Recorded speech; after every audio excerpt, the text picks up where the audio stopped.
Sudah siap semua? Siap. Silakan dicek dulu buku-bukunya, pensilnya, dan sampai sudah pulpen.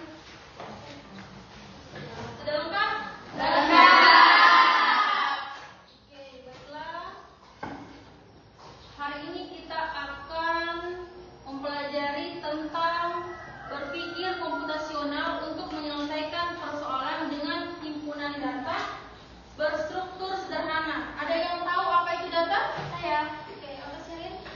Data adalah informasi yang bisa berupa angka atau teks.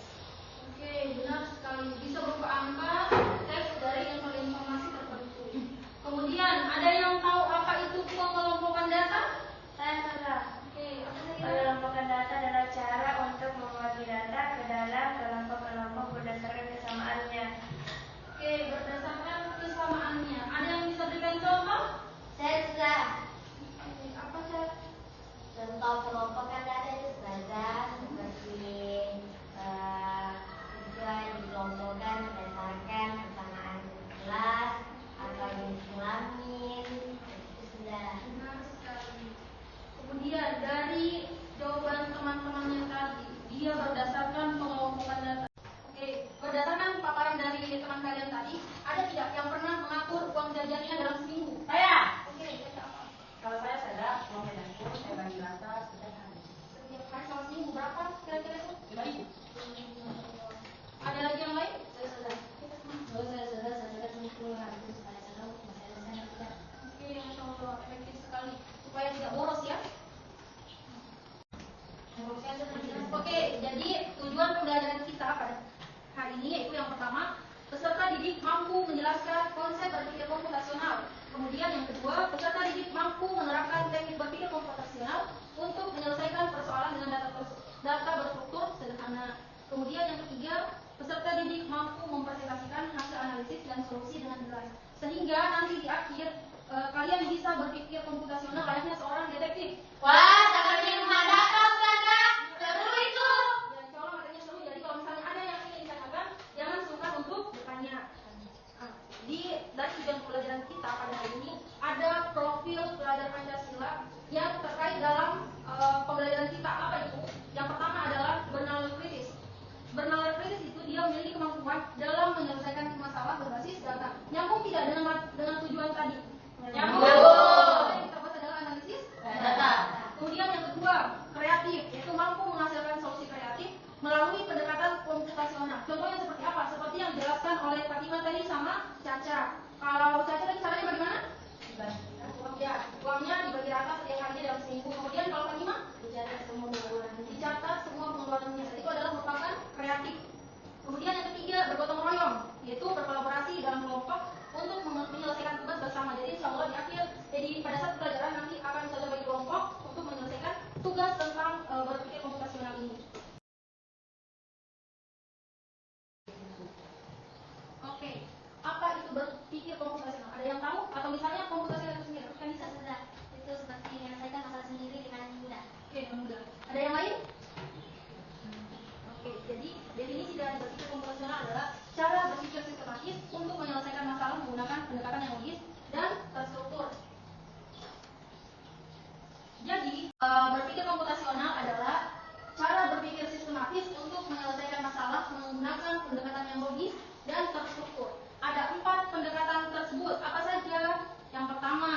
dekomposisi, kemudian ada namanya pengenalan pola, kemudian ada namanya abstraksi dan algoritma. Apa itu dekomposisi? Dekomposisi adalah memecah masalah besar menjadi bagian kecil. Ustaz kasih contoh, misalnya wali kelasnya kalian memberi kalian amanah untuk menjadi panitia hari guru. Kira-kira apa yang kalian akan lakukan terlebih dahulu?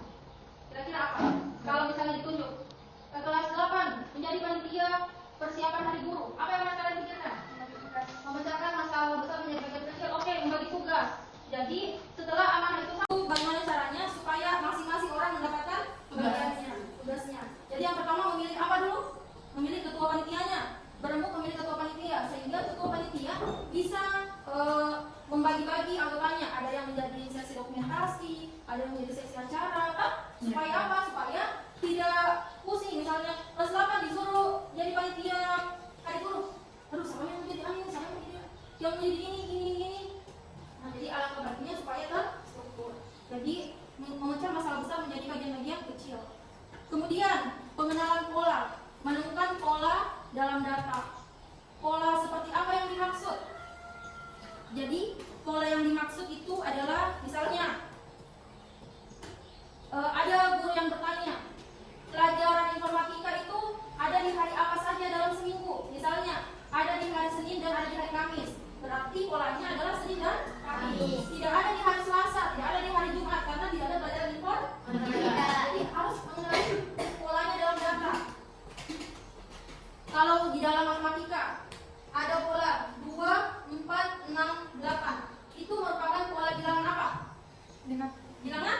Nah, polanya adalah bilangan genap karena 2, 4, 6, 8. Kalau 1, 3, 7, 9 dia pola bilangan apa? Ganjil. Oke. Kemudian yang ketiga ada namanya abstraksi, yaitu fokus pada informasi yang relevan. Kemudian yang keempat adalah algoritma, menyusun langkah-langkah sistematis untuk solusi.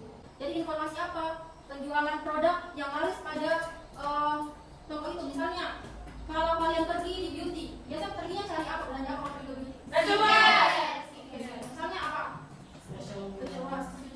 Banyak yang sering beli itu kan? Jadi pedagangnya seperti itu. Oh, kalau yang facial aja itu cepat habis karena banyak yang minati. Nah, kalau yang lain tidak terlalu diperhatikan kenapa? Karena yang difokusnya adalah barang-barang yang udah terjual. Fokus pada penjualan produk tertentu. Misalnya facial wash-nya merek apa? Ya, misalnya kayak itu. Nah, berarti mungkin di produk yang lain belum terlalu laris, makanya yang kita prioritaskan yang lebih lanjut lagi. Kemudian contoh dalam algoritma, menyusun langkah untuk menentukan stok barang yang harus diprioritaskan. Nah, kalau ini mungkin terlalu besar contohnya. Apa misalnya kalau dari contoh kesehariannya kita, kalian dari sekolah ini mau turun ke WC, WC-nya di mana? Bawah. Kalau kalian turun, kalian lurus belok ke bawah atau kalian berputar masjid? Lurus belok ke bawah. Untuk lebih efisien, kalian bisa jalan langsung turun tangan ke bawah. Tidak usah lagi berputar keliling masjid, jadi efisien waktunya. Dari materi pemaparan yang saya sampaikan, apakah ada yang ingin bertanya? Oke, sebenarnya kalau abstraksi itu memiliki data yang prinsipnya kan? Abstraksi, iya. Abstraksi itu dia hanya memilih data yang penting saja. Fokus pada informasi yang relevan saja. Jadi contohnya, kalau kita mau menggambar peta di sekolah kan? Nah, yaitu tidak usah nih kita harus gambar pohonnya, gambar tong sampahnya di mana, hanya bentuk posisinya saja. Ruang ini. Misalnya ruang kelas 7 di sini, kelas 8 di sini, kelas 9 di sini. Ada kantin, ada perpustakaan. Jadi tidak usah nih yang detail-detail, tidak usah. Jangan sampai ada sampah jatuh kalian gambar juga. Ada ular jalan kalian gambar seperti itu. Ada lagi? Saya senang. Misalnya setiap pagi jam 7 saya sering melihat banyak motor di jalan, itu pola kan juga sudah? Ya, itu merupakan pola. Karena setiap pagi, kalau pagi itu kenapa banyak kendaraan? Karena anak-anak pergi ke sekolah. Terus orang-orang juga pergi ke kantor. Ya, pergi bekerja. Jadi itu dinamakan dengan pola lalu lintas di pagi hari. Ada lagi? Oke, sudah tidak setiap kader. Baik, selanjutnya kita melangkah ke tugas diskusi kelompok. Ustazah bagi dulu kelompoknya ya. Kelompok 1, ketuanya Serit, anggotanya Surya, Tasya, Miska. Coba angkat tangan. Oke, nanti memisahkan diri ya. Kelompok 2, Fatima, Gladys, sama Zahira. Angkat tangan coba. Oke.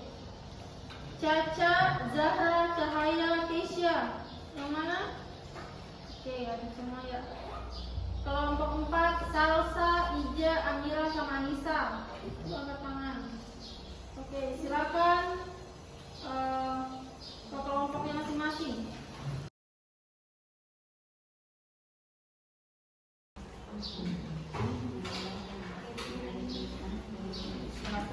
Dikerjakan sesuai kelompoknya. Ketua kelompoknya bisa berdiri ambil kelompoknya untuk bekerja masing-masing ketua kelompoknya.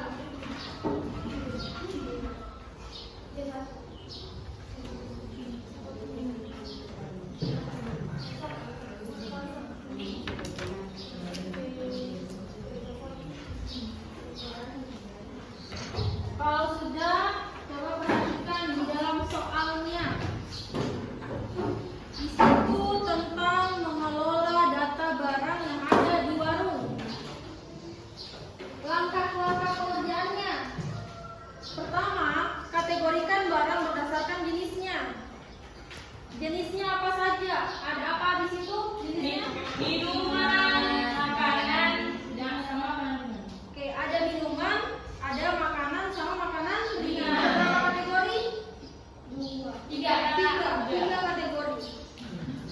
Kemudian hitung total stok barang di setiap kategori. Berarti masing-masing kategori kalian hitung stoknya. Misalnya minuman berapa, makanan ringan berapa, sama makanan berapa.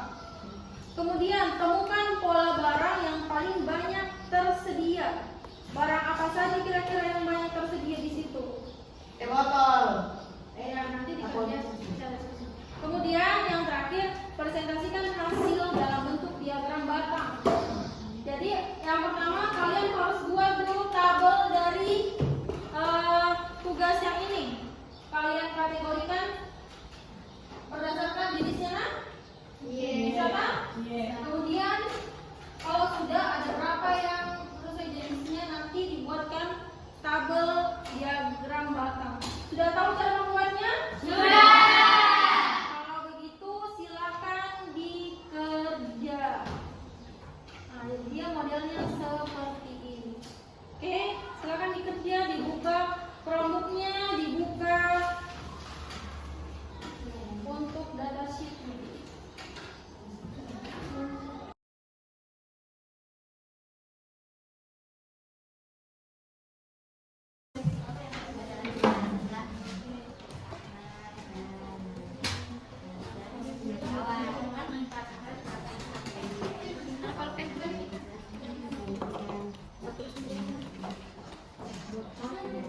Ini nanti setelah itu kita dari tiga kategori kan sudah kita hitung jumlah stoknya.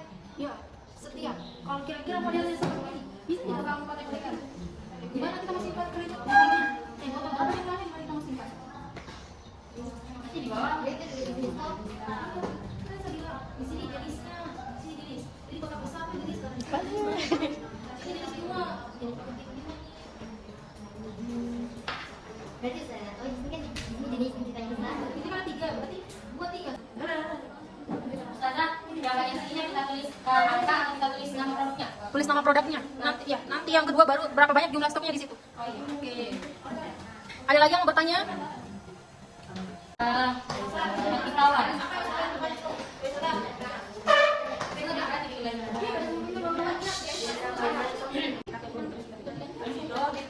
Tulis nama barangnya.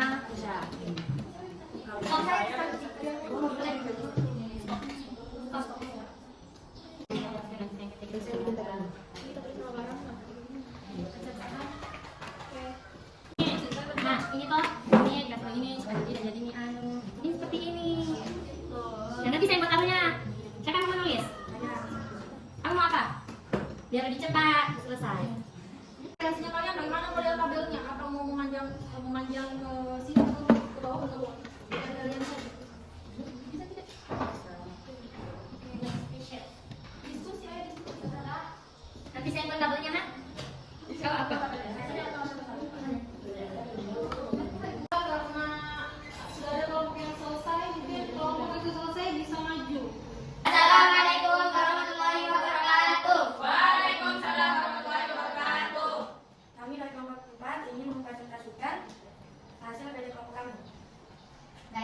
pada hari ini kami akan membuat sebuah diagram tanam dari data yang sudah diberikan dari peserta kami.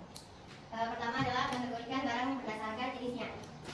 Seperti ini, jenis barang ada minuman yang tidak akan dikategorikan seperti ini ya. Pertama teh botol masuk pada kategori minuman.